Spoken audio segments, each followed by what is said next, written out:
हम तक हमें के बचाए रखला पापा।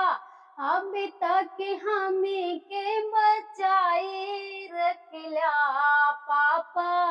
आज काहे हमें के पराई कहला पापा। आज काहे हमें के पराई कहला। हम तक हमें के छिपाई रखला पापा। अब तक हमें के छिपाई रखला पापा। आज काहे हमें के पराई कहला पापा। आज काहे हमें के पराई कहला। अब तक मंगिया बचाए रखला पापा। अब तक मंगिया बचाए रखला पापा। आज काहे मंगिया भराए दिहला पापा। आज काहे मंगिया भराए दिहला। अब तक हमें के छिपाई रखला पापा। अब तक हमें के छिपाई रखला पापा। आज काहे हमें के पराई कहला। अब तक अंजूरी बचाई रखला पापा। अब तक अंजूरी बचाई रखला पापा। आज काहे अंजूरी भराई दिहला पापा। आज काहे अंजूरी भराई दिहला। अब तक हमें के छिपाए रखला पापा।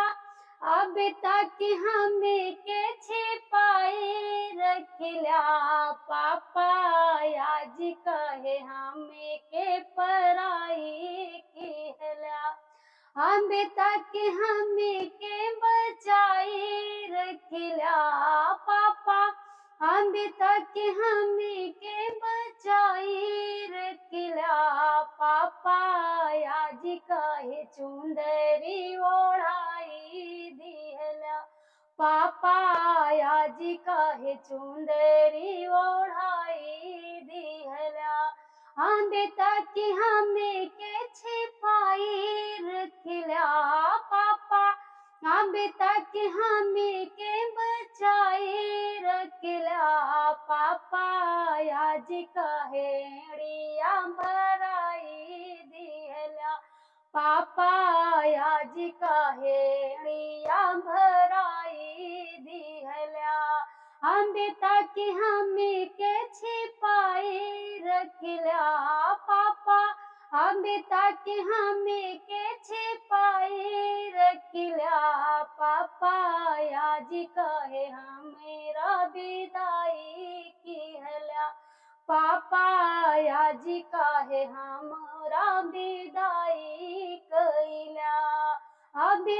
हम तक हमें के बचाए रखला पापा। अब तक हमें के छिपाए रखला पापा। आज काहे हमें के पराई कहला पापा।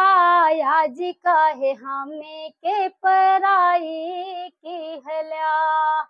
मेरा गाना कैसा लगा, अच्छा लगा हो तो मेरे चैनल को लाइक और सब्सक्राइब जरूर करिएगा। ज्यादा से ज्यादा शेयर करिएगा। कमेंट बॉक्स में जरूर बताइएगा कि मेरा गाना कैसा लगा, जिससे मैं तरह तरह के गाने ला सकूं। जय मां शारदा।